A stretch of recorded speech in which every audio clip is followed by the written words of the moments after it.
Hare Krishna, dear Vaishnavis, we're so sorry about the all the difficulties and the delay that we're a little bit late. But yeah, I'm sure you guys all understand. But yeah, it gives me great pleasure to welcome back both Krsnanandinin Prabhu and Uttama Prabhu. It's just so wonderful to see them again and to have them with us.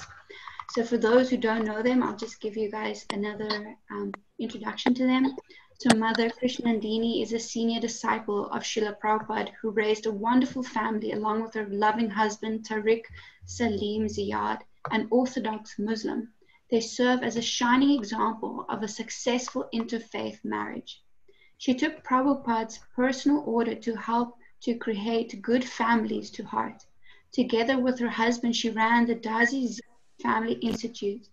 They're certified as family life educators and specialize in areas such as conflict resolution, child rearing, and faith counseling. They also served as members of the Grihastha Vision Team, a group of professionals who offer resources, courses, and counseling for ISKCON devotees. Mother Krsnanandinin has touched the hearts of countless devotees, as well as members of other faith communities worldwide for her selfless service, outreach, deep faith and devotion, and genuine compassion and care. And Uttama Prabhu was initiated by Srila Prabhupada in 1973 along with her husband Partha Das. They have 3 children and 6 grandchildren. She has performed a variety of services through the years: pujari work, head, deity seamstress, teaching, and management. She has taken relationship education training from Prepare and Enrich Canada, Dazi Ziyad Family Institute, Compassion Power, and Gottman Level 1 Clinical Couples Training. She really enjoys working with youth, teaching them the Bhagavad Gita and relationship skills. Her present passion is traveling with her husband, facilitating Grihastha workshops. At present, they live in their forest home in Saranagati village in British Columbia, Canada, where they do premarital education for devotees via internet conferencing while eating homegrown veggies. So today's topic is lessons from the relationship of Cyavana, Muni, and Sukanya. We hope that you guys all enjoy the session and just bask in and bathe in the consciousness of these wonderful pure devotees. Hare Krishna. Oh, is it our turn? Okay. Which way you go first? Krsnanandinin and I had fun exchanging our realizations on this section of Srimad Bhagavatam about the marriage of Cyavana Muni and Sukanya. And so we hope you've had a chance to listen to our discussion. And we thought, well, we would just open it up to see if anyone have any questions, and then we can go from there. Yes, and we definitely want you to have questions, because otherwise, what would we say or do? So come on with the questions and comments even for this topic.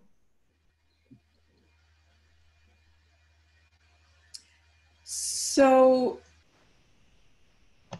I see that someone's asking you to talk a little bit about the difficulty of the relationship. Now, between Sukanya and her father, because he very easily gave his son in marriage, oh, it must be daughter, to an old man, and was the first person to doubt her chastity when he saw her with a young husband, a young handsome person. Okay. So again, context of the story a little bit. You all saw the video, so we gave that context, but we hadn't mentioned the part that the devotee is now bringing up, that at some point, Cyavana Muni, Sukanya's father, the king, came back and to visit his daughter and her husband, and he saw his daughter with this handsome, young, vibrant man, and he was really, really disturbed because he thought that she had put aside her old, irritable, not so attractive husband, the sage Cyavana, for this young man. And so he assumed that that's what had happened.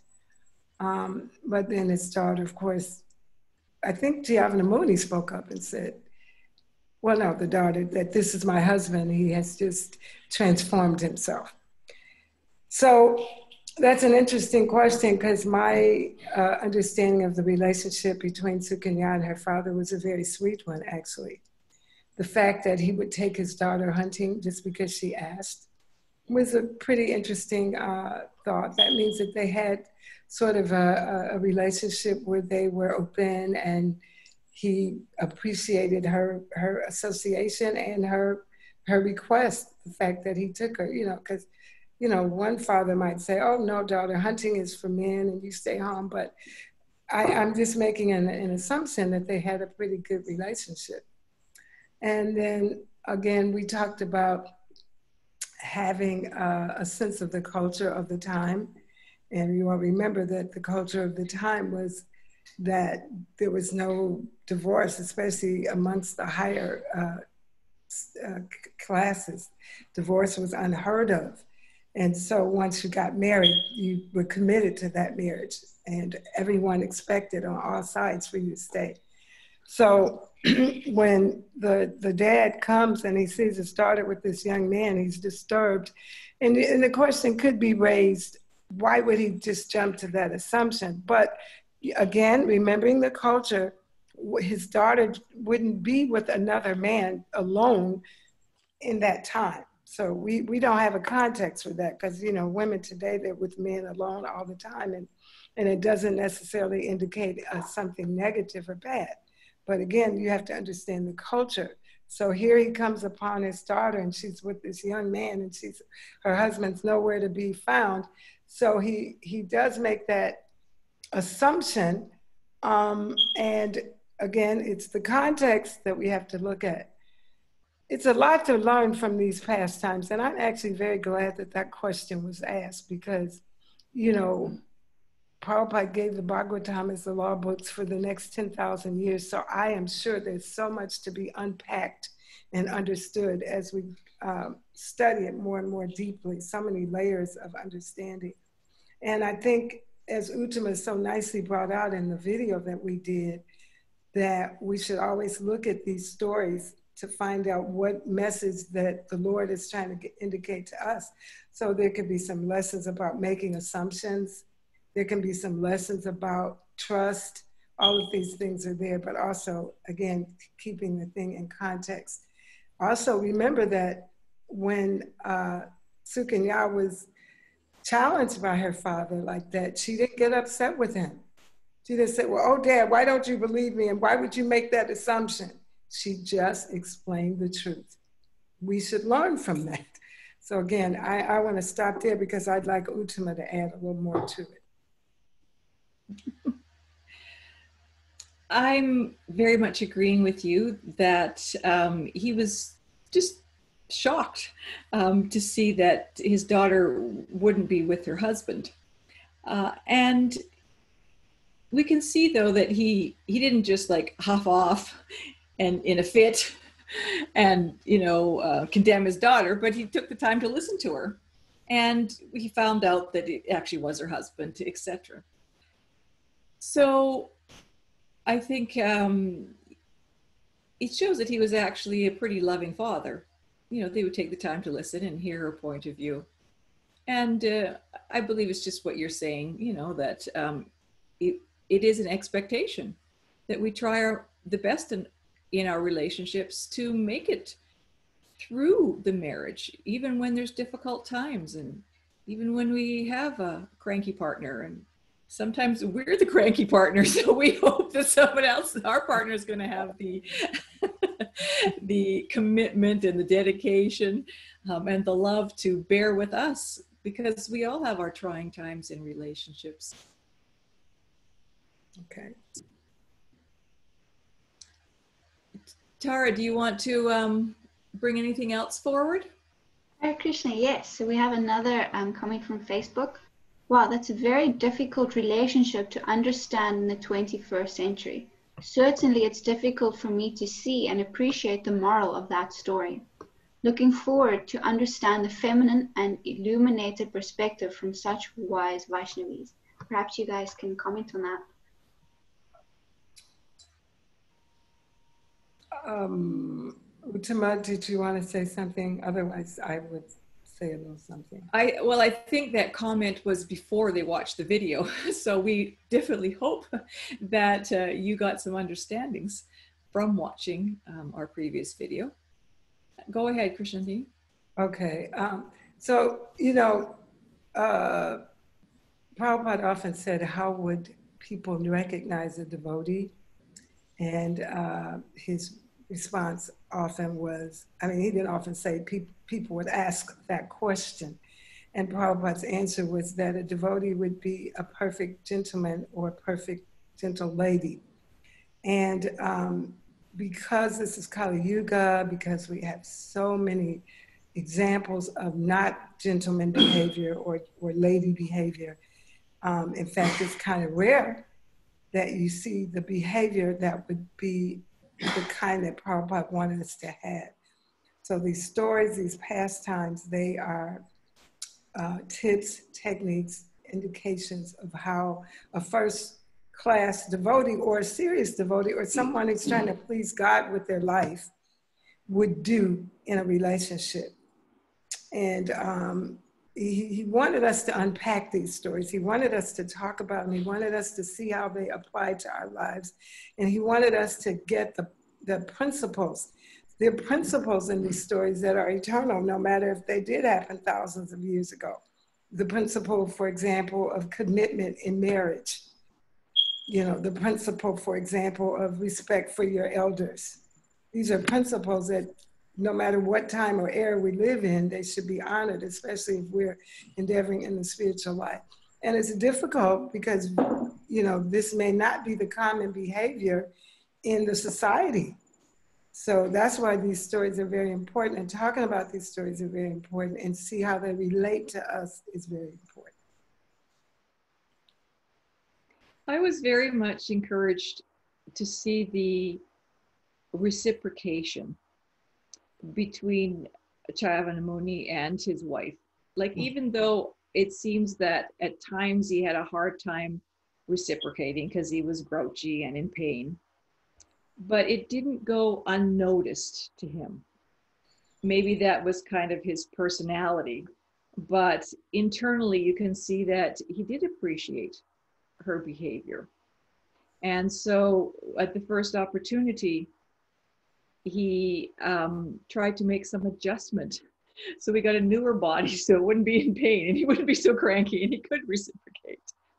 So, you know, just that reciprocation that always needs to be there in relationships, I think is really instructive, you know, because a relationship isn't one-sided, or it's not a relationship.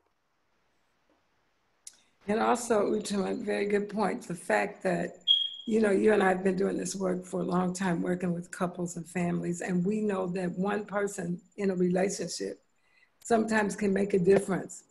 Like the one that sort of is committed or has a deeper understanding or deeper vision or deeper view, just their behavior alone can sometimes change the whole dynamics of a relationship.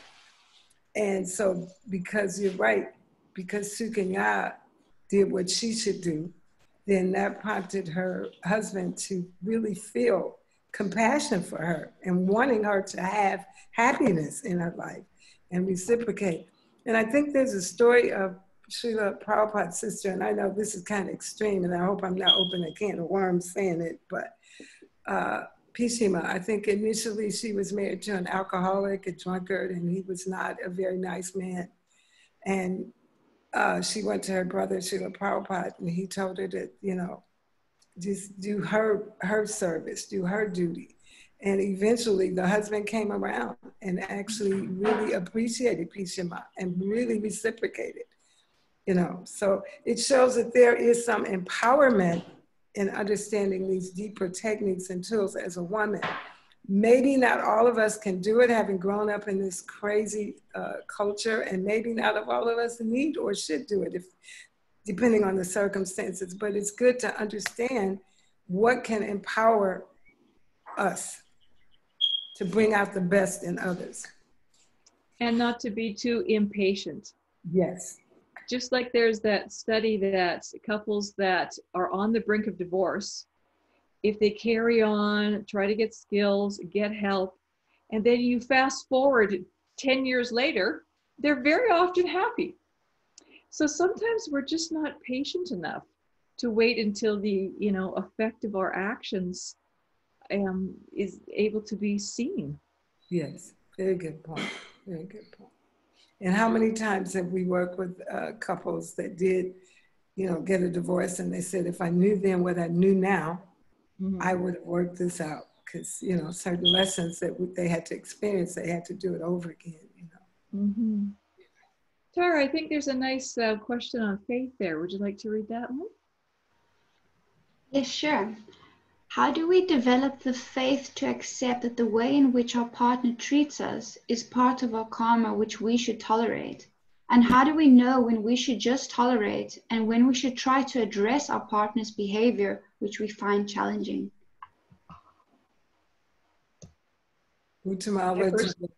I personally think we should always try to address it. It's just how we address it.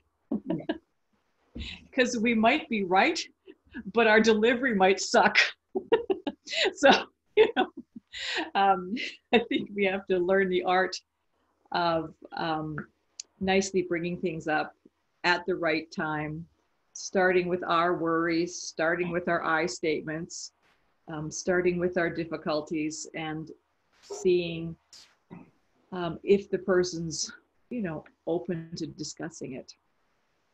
And being ourselves open to getting help. This is why I think it's such a good thing now that we have people who are professionals, who are devotees, who are willing and able to help couples do some work on their relationships. Because oftentimes if you have that person or persons, good if you can have a husband and wife team, work with you in your marriage and give you the tools, help you with the tools that, like Uttama was mentioning, making I statements and reflective listening and hearing each other out, those kind of things. If you have someone that can mediate and help you to express these things. I totally agree with Uttama that we should address them. We shouldn't be glutton for punishment. I mean, I always think about, it took me a while to learn this my own self, but I too am a part and parcel of Krishna. I too have value in the sight of the Lord. So if I let someone abuse me or misuse me, then I'm not really quite taking care of Krishna's person myself. So the important point that Uttama made was, how do you address it? Because we want to address it and be successful or effective. And that's why, we have our book, Heart and Soul Connection, that we recommend that all the devotees get and read and reread and reuse, because it's such a practical tool to help us navigate addressing things in our relationships, examining our own personal biases and that kind of thing. I also think that we need to have the compassion to be able to address the partner's behavior. Because when a person is not behaving well, it's because they have an unmet need and they're in pain. So it may seem like they're just giving us pain, but that's just their defense mechanism. And somehow or other, they are married to you because Krishna has some hope that you're going to be able to help them grow into the person they should be also. Very good point. I think it was Bhakti Tirtha Swami, bless his heart, he said that every behavior is either an act of love or a cry for help. Mm-hmm. And so when our spouse or ourselves or anyone misbehaves or acts up, if we see it as a cry for help, then that hopefully will evoke that compassion that Uttama Devi just mentioned. Mm-hmm. So I see that someone is asking there, Tara, about, it's practically irreparable marriage. Are we just supposed to drag it out of duty?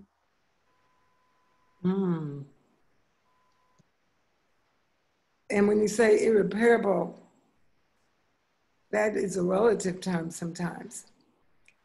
It depends on the circumstances. It depends on the help that you could possibly get. It depends on if you are willing to try something different. We do have a chapter in a book about dealing with serious things in your relationship, and sometimes, we'd like to see it as more rare than you may have to walk away from a relationship or a marriage. You know, if there's physical abuse that the person won't get help from, is separate. Sometimes couples separate while they're both working on particular issues in themselves and in the relationship in order to later come back together. So that's a possibility also. In fact, that's something that, you know, more people are trying, and it helps. So I think we'd have to have a little more sense of that word irreparable, but Mother Uttama probably has some more to say on that. I agree with you. You need a little more clarity, and it's going to be different for different people. Like, I know people who just haven't managed to connect well with their partners. Perhaps it was a bit tumultuous, and now they're at the point where they just kind of leave each other alone. It's not really a relationship, but they're civil to each other. And I see that some people, they choose to stay in those relationships because it's not, you have your whole family context. You know, your kids are depending on your union to get together, and your other family members. And so sometimes all the rest of the package is enticing enough that, well, this is the way it is, and I just have to accept that. And, you know, we choose to stay in those relationships.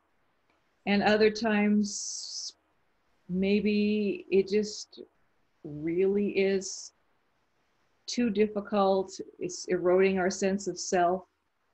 And we're just lost all enthusiasm for everything. And I think at those times, we really need to take some help from other people and see what all of our options are.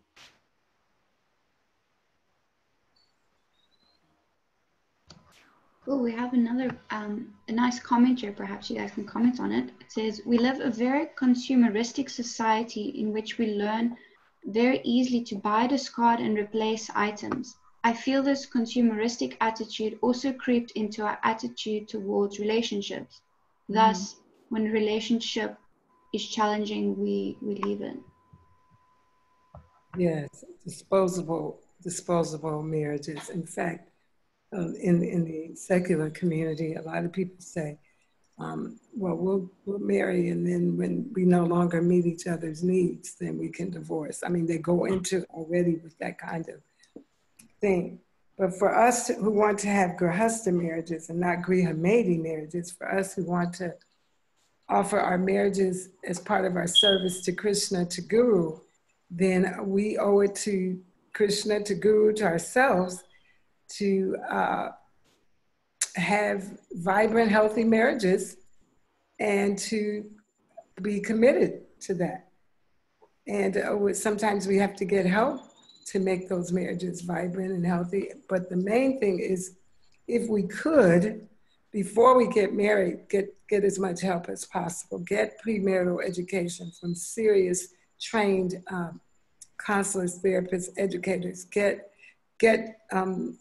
blessings from our elders and our family. Do the things before to be proactive so that we can maybe avoid. But even the best that you do, there's always going to be a challenge in any relationship. There's always going to be, we're in the material world, there's always going to be high points and low points. Even in our devotional service, it's like that sometimes. But we don't give up our devotional service because we have the end goal in mind. So once we get married, and hopefully we've had premarital education or some help along the way, and we're committed, then we try to figure out what to do to enrich that commitment. This idea of disposable marriage and throw it away when it doesn't work is just something that is an insect borrowing Bhaktivinoda Thakur's word, that's eating away at our society and our culture, because the family is the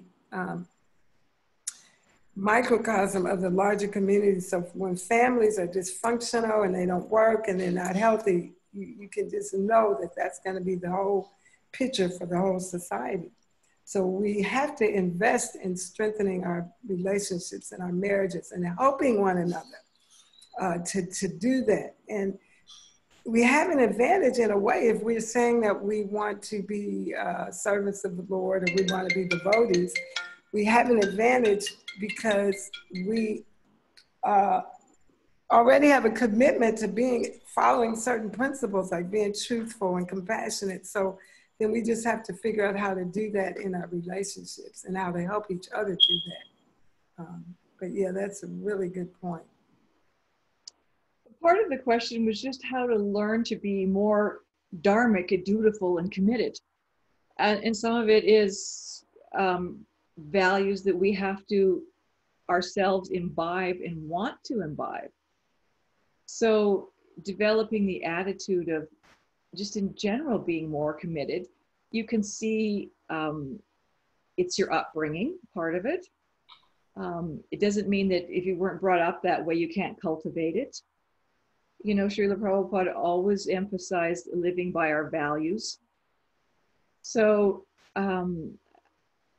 if we want to cultivate being dharmic and dutiful, I think we need to sit down and, you know, make a list of our values that are really important to us in life and, you know, post them somewhere so we can look and we can see, oh, am I living this value? Because really our happiness in life is dependent upon if we are living our values. So I think if we look internally and we see that, oh, I'm not happy, what is it that I'm not doing, you know, that I should be doing? And when we see that, oh, maybe I'm not, you know, spending enough time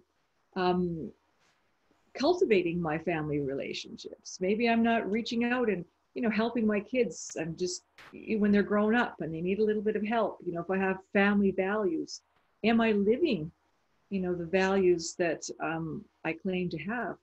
We will see that just by using that as a barometer, you know, to check in, am I living and actually spending time on the values that I really appreciate? I think that's one way to, you know, cultivate living by your Dharma. And another way is, you know, good association.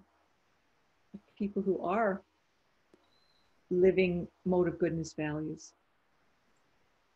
And also, Uttama, having your sadhana pretty sharp. Yeah. Yeah. You know, you're chanting your Hare Krishna every day with attention. You're begging the Lord. You know, offering your food. All these things are protection to help us. You know, I've been married to my husband almost 30 years, and Uttama is almost double that.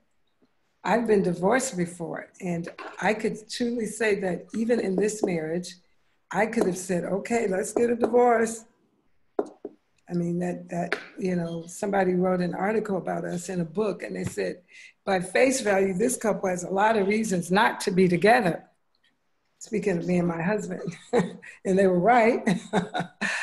But because, as Uttama said, I had to look at my values and how did I want to honor those values in terms of my offering to Krishna and to Prabhupada.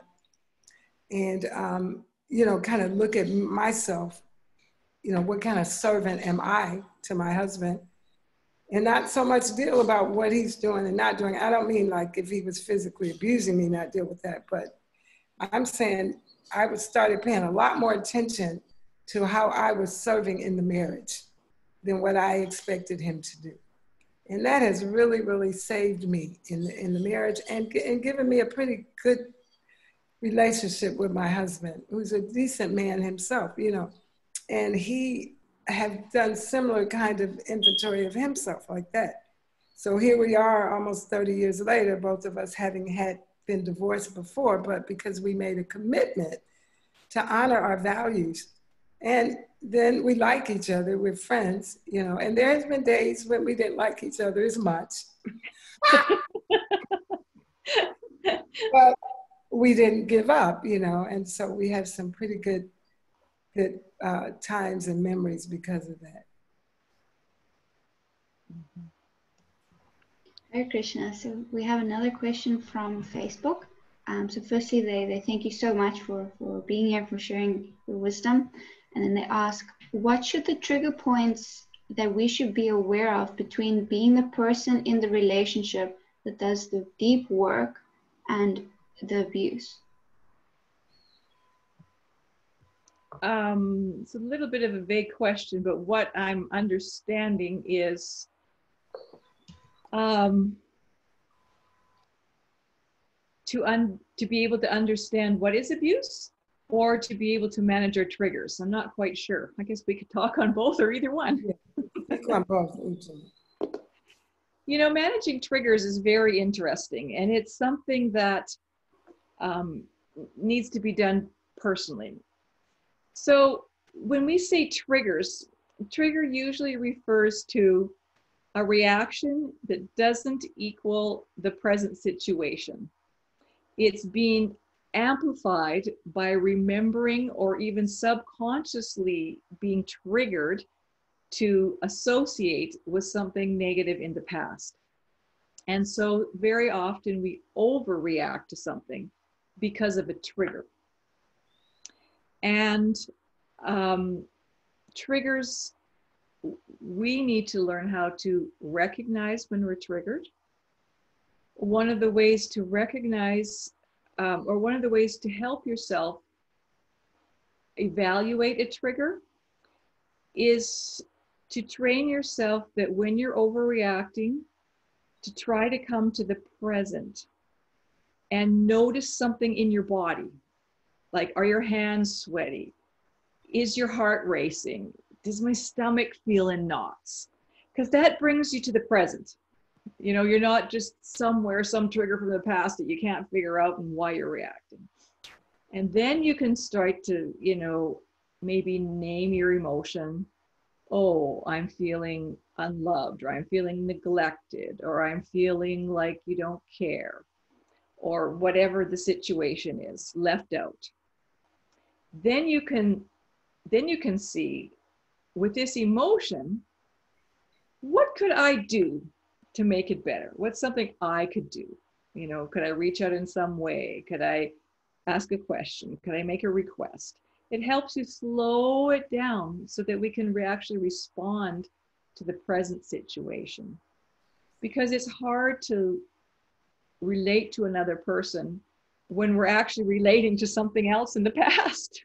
We're not really relating to that person. So it makes a very troublesome relationship.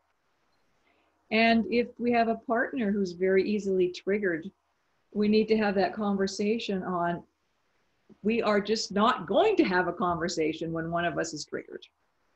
And we're going to take a time out until we can self-soothe and come back and talk about the present situation in a calm way.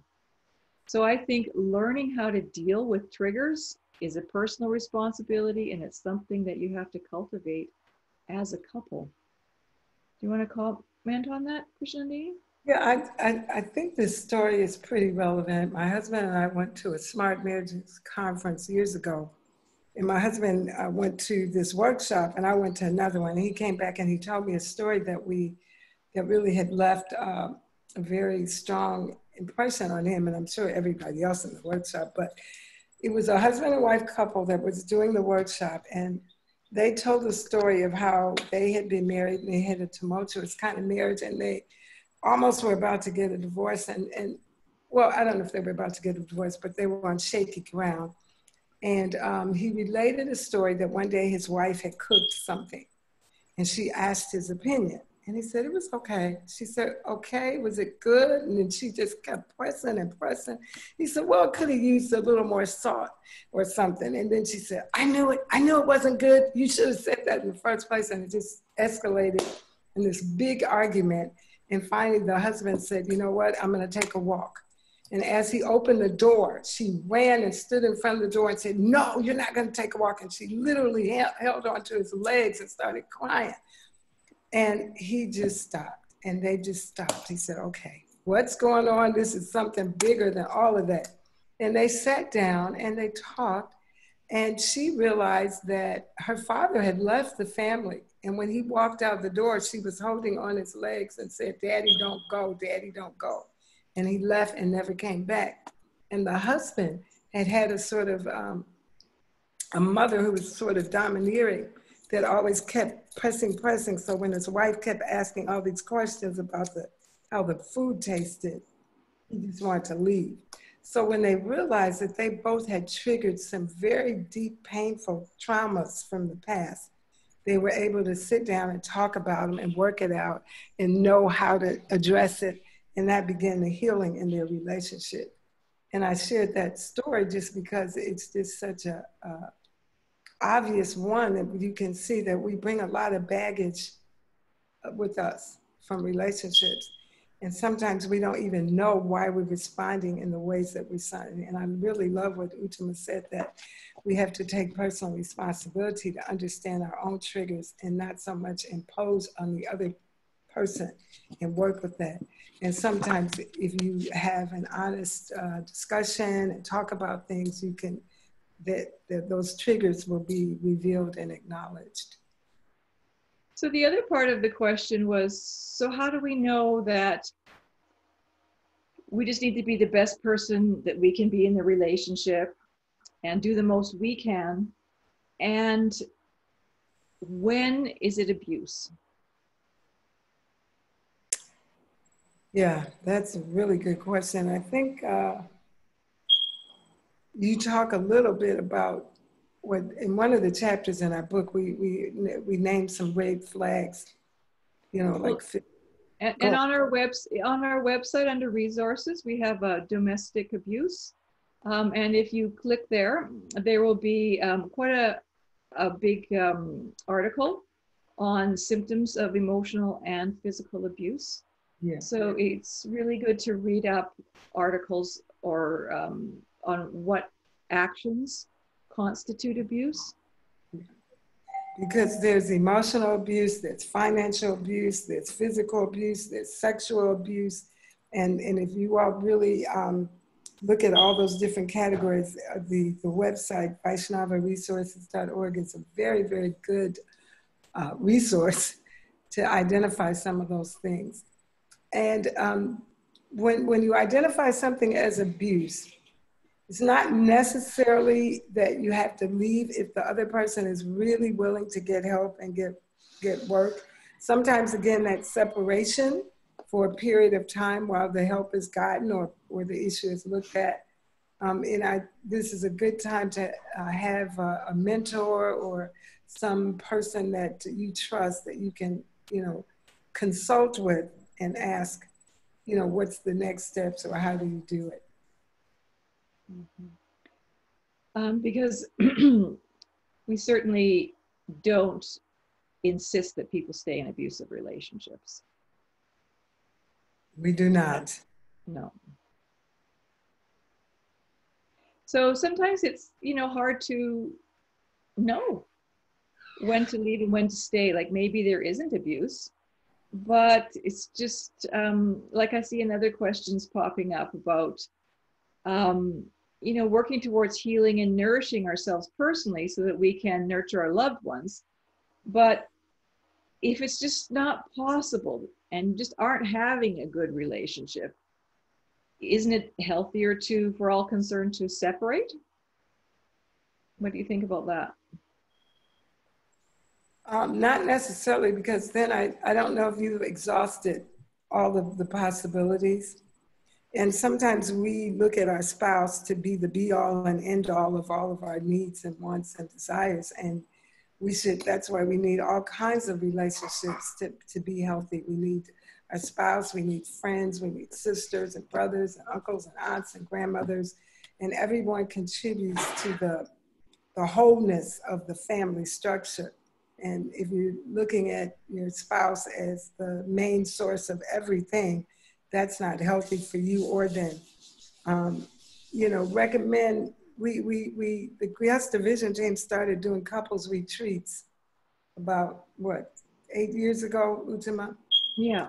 And that's something we hadn't been doing in ISKCON at all, but I think we should do that more and more and more so that couples can exercise in a healthy, non-judgmental, accepting atmosphere some of the options in relationships, and learn different techniques and tools, and see what other couples go through, and, you know, be encouraged by the hopefulness that, you know, if you can do things differently, maybe you'll have different results in your relationship.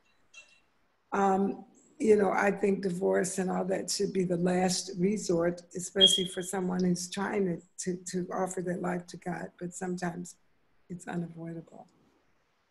Mm-hmm.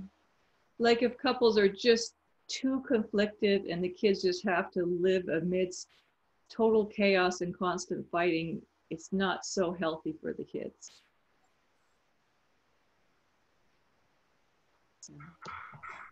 Hare Krishna. Can I read the next question? Sure. Yes. Cool. So another question from Facebook. She says, in my understanding, there are two sacred things in a marriage worth working for. Number one, vows taken in front of the fire sacrifice. And number two, to enter a relationship when we can deliver our dependence. It would therefore be a worthy goal to work toward healing and nourishing ourselves personally so that we can nurture our loved ones. If this is not possible, would parting ways be a healthier option for all concerned?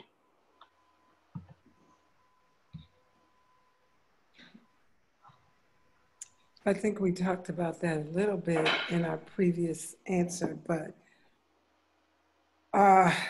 again, I would take consultation with a caring, spiritually involved professional, and make sure that you have indeed exhausted all possible channels to improve, because once, you know, we made that vow, then that's a pretty serious thing. You know, our word should become our bond. And I think an important thing for us to remember, Tara, and all of us, is that Krishna actually set up the institution of marriage for civilized human beings. God did that. And so because he has set it up, he has established a structure for healthy growth and development, that when we make a sincere effort to follow that structure, it's not that we're not going to get help to do that in terms of spiritual strength, in terms of guidance, if that's our desire. Because this is Krishna's will, and he knows that what it takes to have a healthy society, a healthy growing society.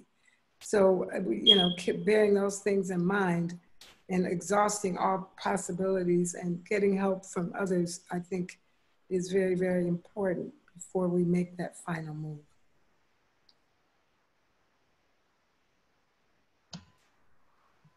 I also think that we live in a bit of a bubble sometimes about relationships, because we don't understand that it's kind of normal to go through these difficulties. If we're just, you know, looking at our own relationship, we don't see the stages and the ups and downs that everyone's going through. And that's one of the benefits that we see when we do couples retreats or we do Grihasta courses. Everybody's looking at each other and go, oh, that happens to you too? Oh, you're going through that too? Oh, you went through that and you're still happily married after all this? It kind of normalizes, you know, that all relationships do go through some difficulty. So I just wanted to, you know, add that in. You know, sometimes we think it's, you know, we're abnormal and, you know, but most of the time we're just normal as anything, and it's just the stage. Go ahead with your question there, Tara. Okay. So this is a private message, so you won't see it. So she asks, after 25 years of being married to a person who is not willing to believe in God, and he decides to separate, how does the woman have assurance that she did her best and not have guilt to move on? He decided to separate. He decided, yes. Okay. then it wasn't her choice. She obviously is one who does believe in God and stuck to it. Then I don't really see any reason for her to feel guilty unless she thinks that there were things that she could have done better. And actually the truth is there are things that all of us could have done better. So I don't think she should second guess herself since it wasn't her choice, to separate. It was his choice. If he separated and he shared some things that he felt could have been different, or maybe it's some things to reflect over, but otherwise I don't see the reason to feel guilty about that. Uttama might have a slightly... Nope, exactly the same. That guilt is always hard because, we've tried, we wanted it to be a good relationship, and it's a grieving process. So I think we have to be patient with ourselves. We have to be kind to ourselves that, I did the best I could. And, Krishna has another plan for me right now. And, grieve the loss and get some good association and move forward.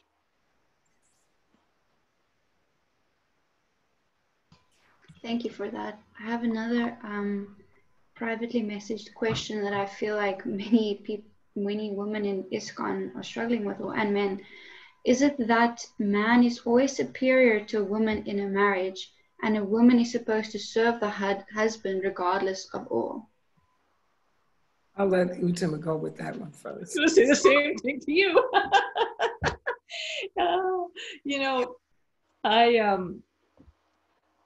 I feel that that's one of those things that we read in Shastra, and we don't really understand the social context. We don't understand the psychological context.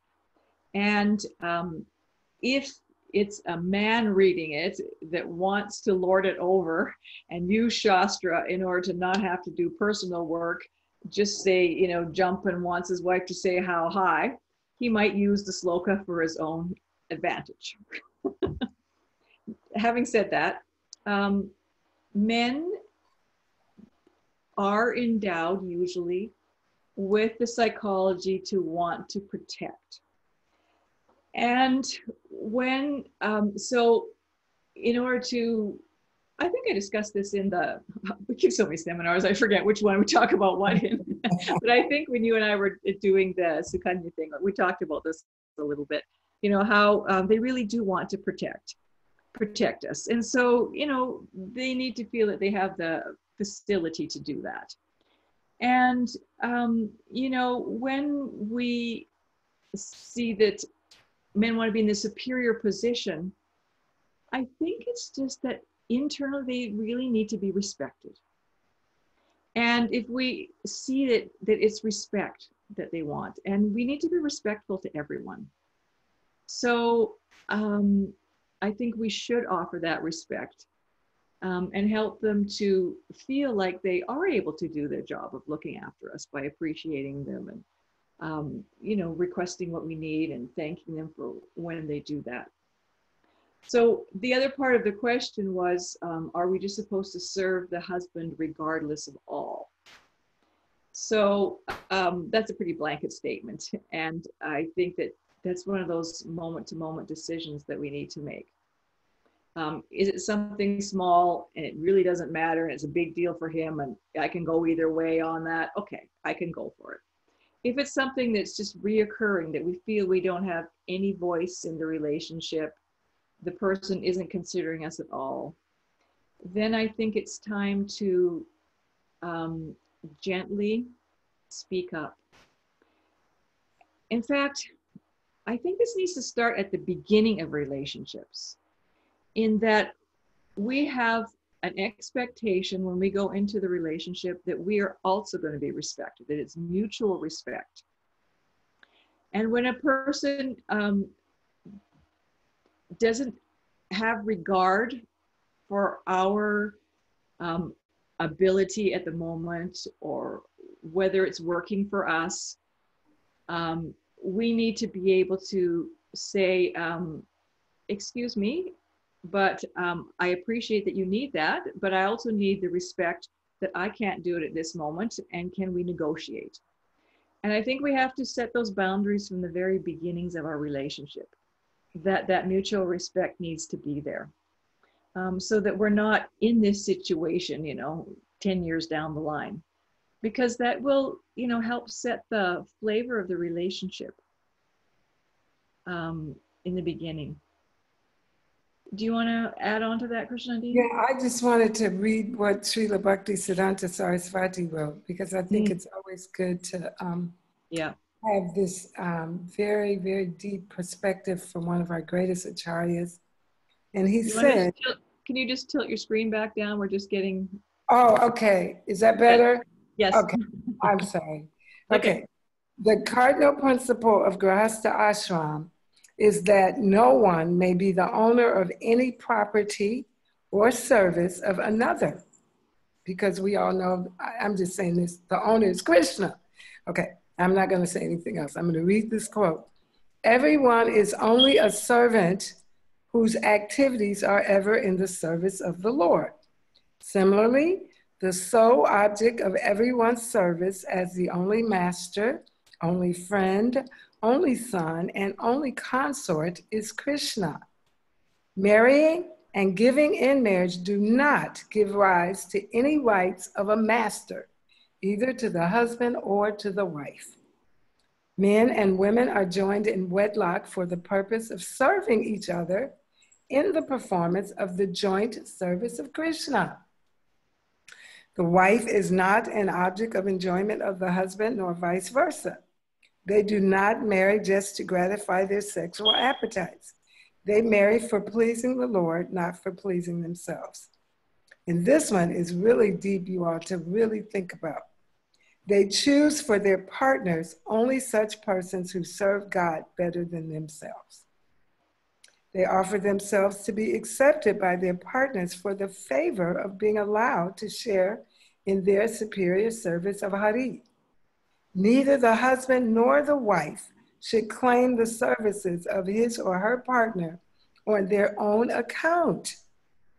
Both of them are only to offer their services if and when their partner is pleased to permit them to share their service of Hari.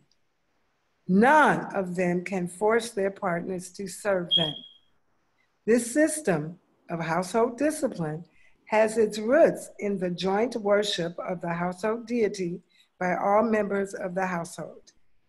The reason why the Guru does not ordinarily ask any person to enter the state of wedlock is that it is very rare to find anyone in this world who is willing to regard his or her wife or husband as worthy of his or her unconditional services. This, however, is exactly the only relationship between husband and wife that alone can be sanctioned by the Guru. Now that's a pretty powerful statement made by a pretty powerful acharya in our movement. And we need to really think about what that means. And anybody who's wise in a marriage will know that, especially during this time, teamwork makes the dream work. You know, you have two people who are hopefully serving God together, and both of you bring talents and intelligence and skills, and you try to appreciate that and you try to work together. And the cardinal principle is service. How may I serve you as you serve Krishna? And the spouse should think, how may I serve you as you serve Krishna? How may we serve Krishna together? And when that becomes a focus, then a great empowerment comes in any marriage that has that. So if anybody would like that quote, if you go on our website and just type in Srila Bhaktisiddhanta quote, it should pop up on Vaishnava Family Resources. Tara, I think, you know, it follows on from this. There's a next question, which I'm just going to paraphrase, how the harsh realities of emotional abuse from spouses in ISKCON, and that ISKCON as a society needs to do better overall with it. And I don't honestly believe that ISKCON has more emotional abuse than the outside world. I don't believe we have more spousal or domestic abuse. It's pretty much equal all over the world.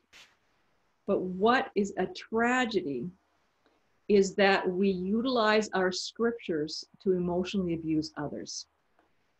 And that is something that is just so unethical, and it's, you know, spiritual abuse. And that really does need to stop. And one of the ways I think that we can help to do that is to speak up. When, you know, we find that a comment is just being used for a personal agenda and not with the real spiritual intent. And I think that's one of the reasons why we wanted to speak on some of these verses, so they're not used as a way to emotionally abuse or blame others. So that's my comment on, you know, emotional abuse.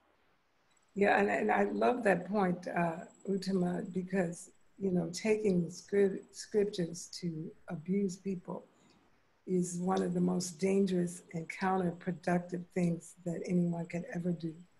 And it reminds me of something one of our God sisters told us, that in Florida a few years ago, there was this, I don't know whether it was a sannyasi or whatever, and he was giving a class, and he was just making so many, I have to say, derogatory comments about women and children, that a lot of the women and children got up and left. And I thought, oh, Good my for them. God, what that was.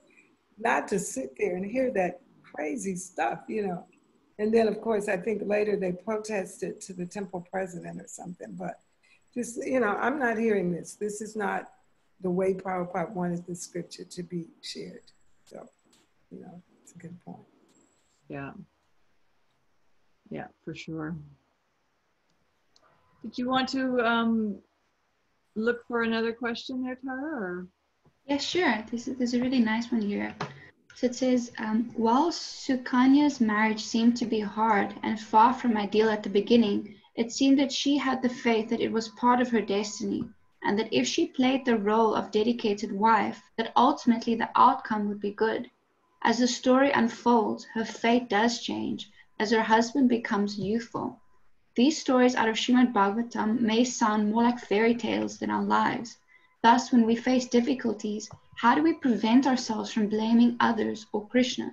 Can we trust that everything we face is part of Krishna's divine plan, and that ultimately the outcome will be good?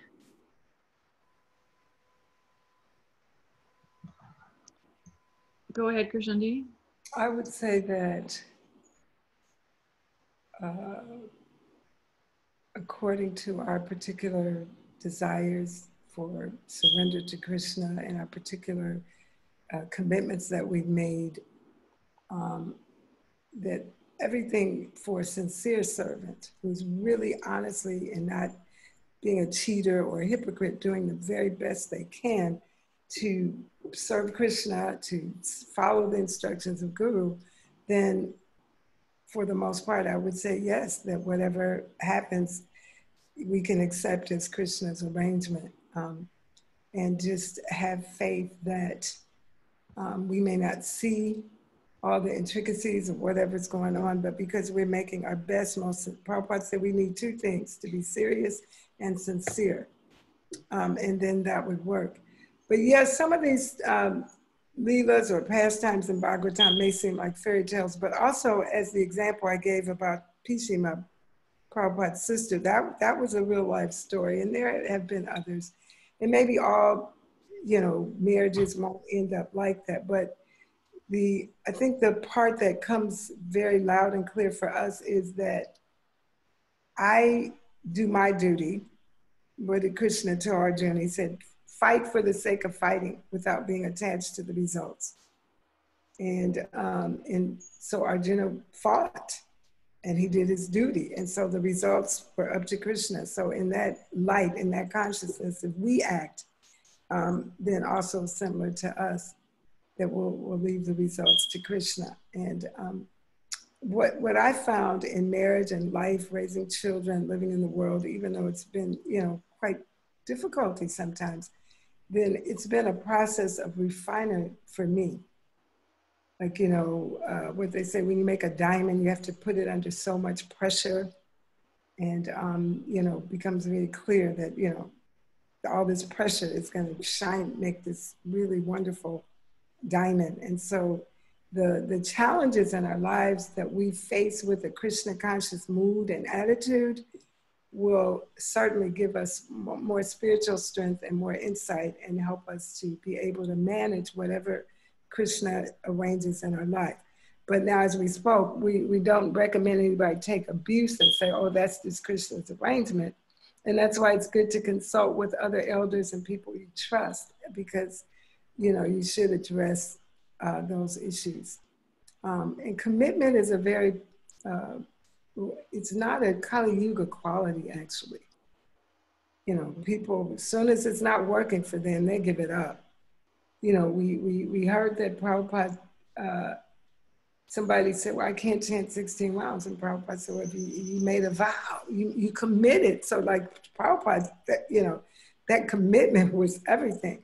And that's why we really recommend, don't make these commitments without getting as much premarital education and understanding. But then once you make it, try your best to honor that commitment. See yourself as making a commitment to Krishna. And then ask Krishna to help you with the commitment. And then, you know, let it work like that. So hopefully that's helpful. And I'm sure Uttama has something to share. Part of the question was just, you know, how to see things as Krishna's arrangement. And I think that that's something that we have to practice moment to moment. And try to not put the blame on something else or someone else when things aren't going the way we want it to, but to, you know, stop and be reflective. And I think it goes back to your point about having strong sadhana. I know that we had a leader in our yatra many years ago, and he decided to give up the practice of Krishna consciousness and move somewhere. So one of the younger generation ran into him somewhere, and you know, when you're in your early 20s, you're struggling with what to do. You know, how much of Krishna consciousness do I accept? What do I accept? What do I not accept? How am I going to apply it in my life? And so he said to her, you know, it's really tough. You know, you feel guilty when you're not doing things, you know, because there's this little voice that's saying, do it another way. But he said, you just persist and that voice will go away. And I was thinking, no, I don't want to persist and that voice goes away. So, you know, sometimes I think we need to, you know, like Prabhupada said, that Super Soul speaks to each and every one of us. The difference between us and a pure devotee is that the pure devotee listens and we ignore it. So I think sometimes we don't want to do the hard work. So we talk ourselves out of it, that it's not Krishna's arrangement.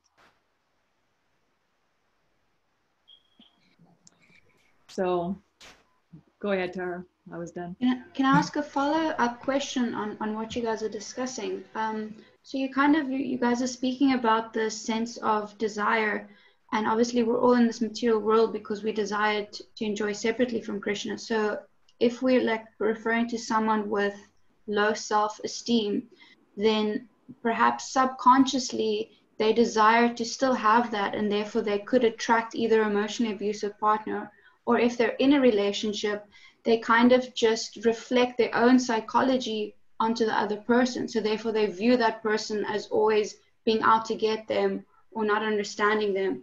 So my question is just like, perhaps how do we know the difference between if that person's actually being abusive or if we're just projecting abusive mentality on them? And then if this latter is the case, how do we then work through our own desires to actually desire a better partner and to feel that we're actually worth that?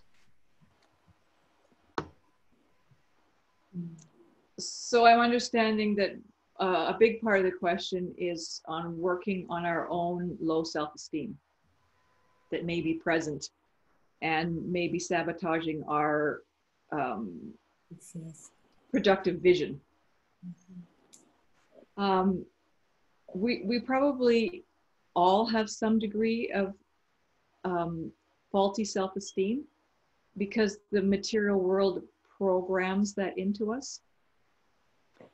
So self-esteem can come as like low self-esteem in that how I look at myself is a reflection of how everybody else looks at me. In other words, you're the people pleaser. You know, if someone else isn't pleased with what I'm doing, then I'm wrong. If I don't look the way society thinks I should look, then I'm bad. You know, we have to, you know, it's just dependent on others. So it's actually a false sense of self-esteem. It's other self-esteem. So women very often fall into that. And society does breed it into us. You know, you got to look a certain way, you got to act a certain way. Men tend to fall into the unhealthy self-esteem that I'm good because of what I do. So they work hard, they negate their feelings about this is too much or this isn't good for me, I just got to get it done, you know, suck it up, don't complain, doesn't matter if it hurts, don't say anything, don't cry, you know, it's just what you do. So men tend to like work hard, shut off their emotions so they don't have to feel anything, so they can work hard and be looked at nicely by everybody else. So that's unhealthy self-esteem also, that I'm good because of what I do. I'm good because of what others think of me. And the other sense of unhealthy self-esteem is that I'm good because of what I possess. And we all fall into that. Do I have the latest iPhone? Do I have the latest this and that? Am I wearing the, you know, do I live in the right neighborhood? Do I have the right kind of house? That doesn't make us who we are. And we see that a lot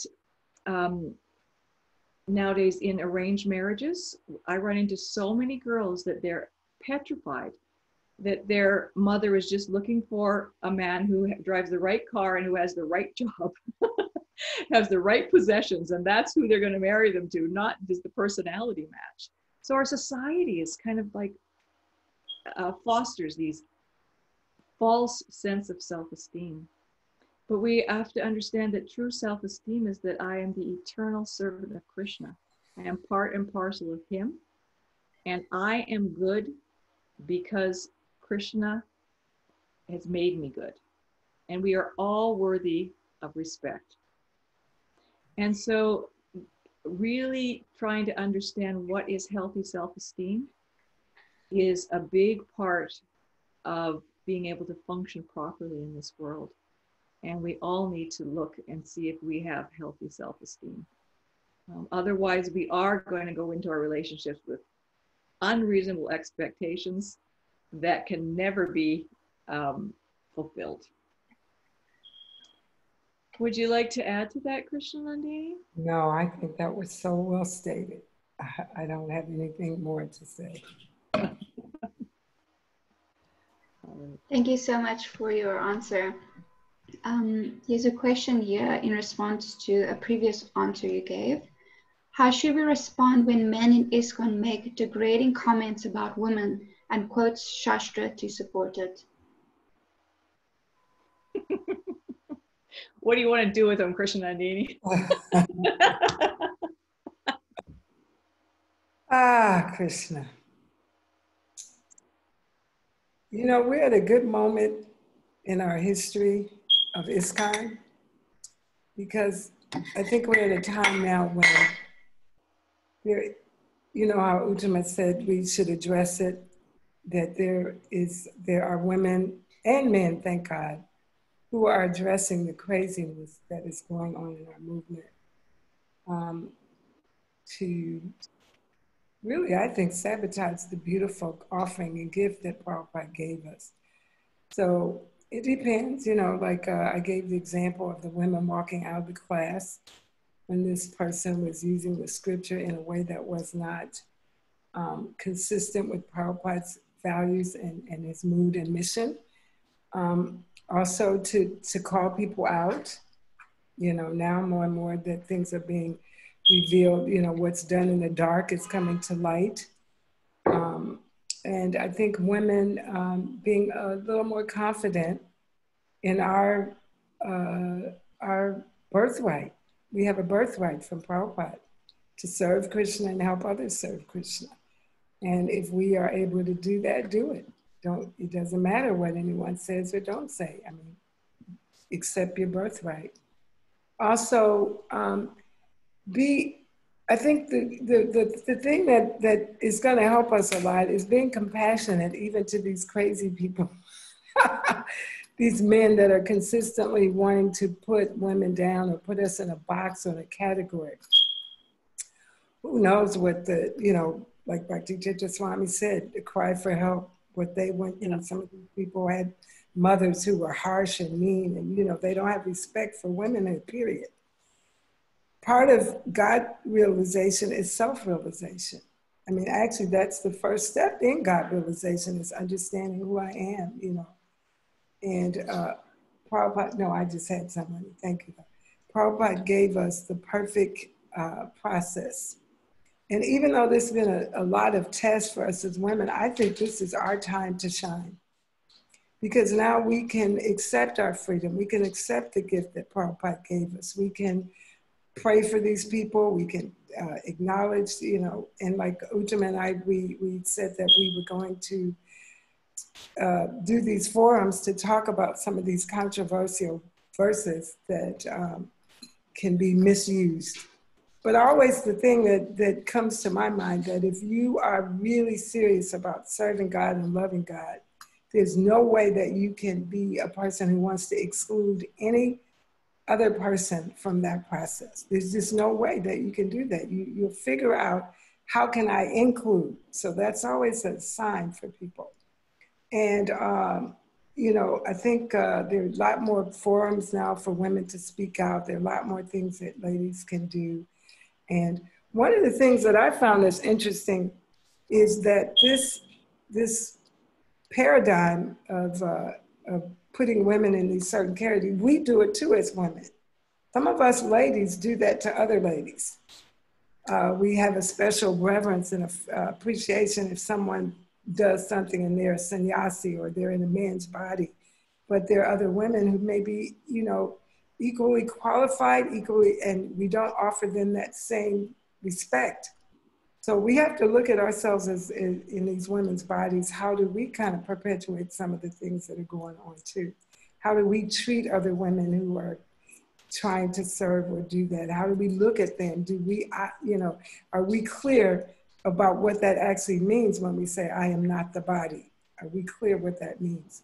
So anyway, I probably could go on with that, but I'd love to hear what you say, Uttama. Well, the question was how to respond when men in ISKCON make degrading comments about women. One of my good friends, she quoted me a Bible verse, said, what Peter says about Paul says more about Peter than about Paul. Mm-hmm. So I just go, okay, you're just like showing yourself up in a very bad light here, Prabhu, you know, by making these statements. So I don't know. I think that part of it is we have to develop our sense of healthy self-esteem, and those things will be like water off a duck's back. Now, when they're everywhere, it's really harsh and people do get hurt by them. So, you know, I do think that we should speak up, you know, that they're not true. But when it's, you know, one-on-one and it's personal, it's like, they're the one with the problem.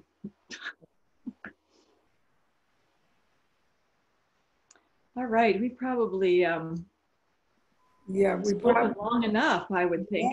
Yeah. I have one more really sincere question. All right, let's end with the perhaps we could take a few minutes. Okay.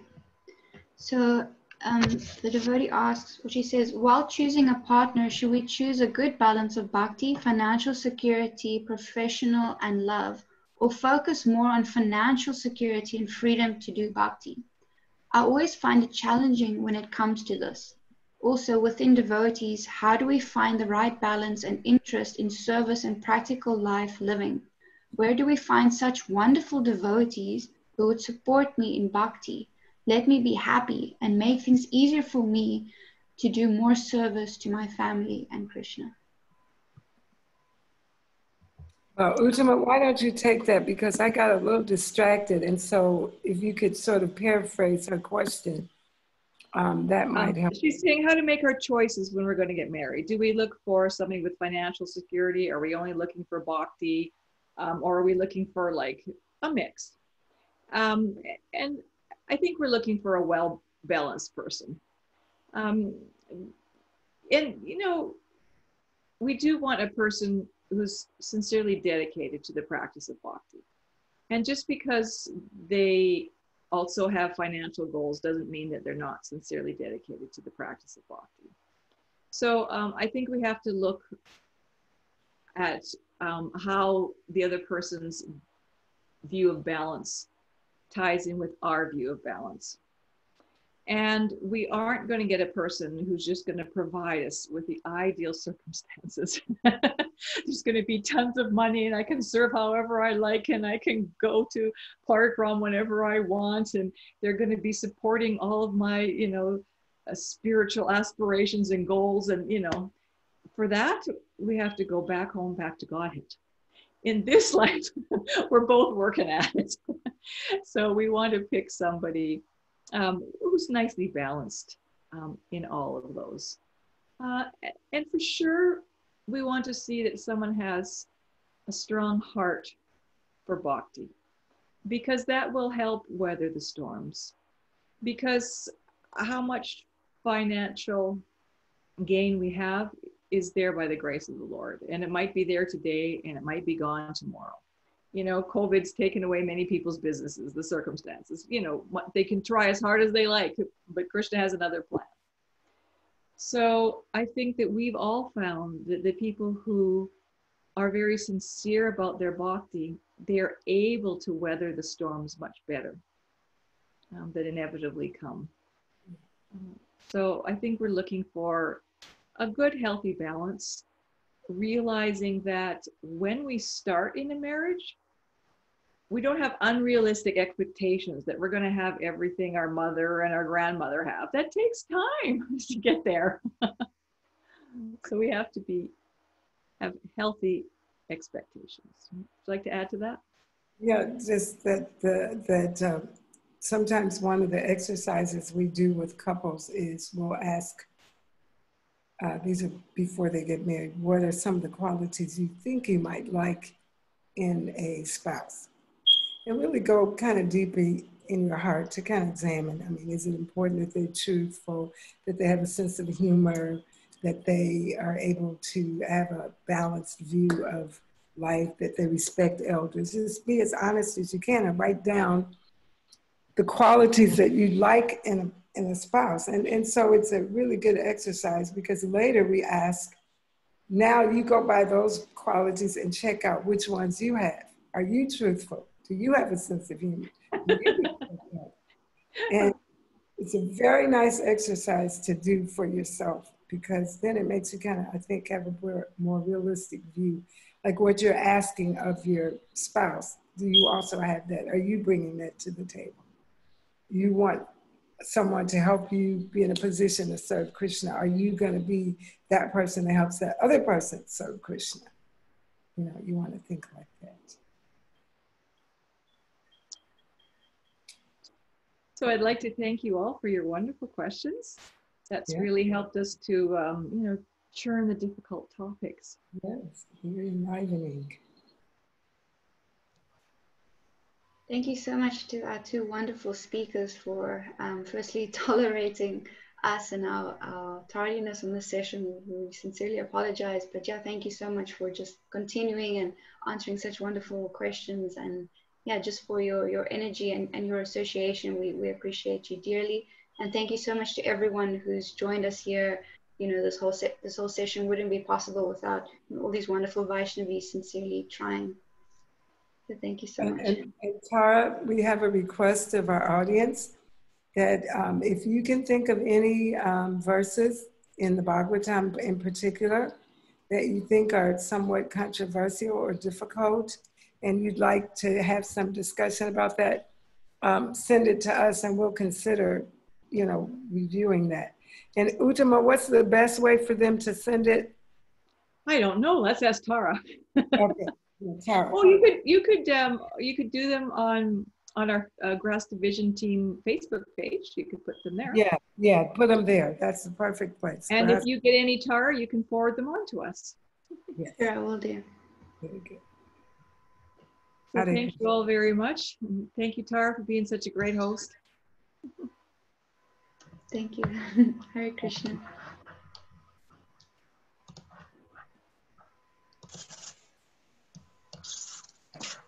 Krsnanandinin, how are you doing? Can I message you? Yes, you can. Okay.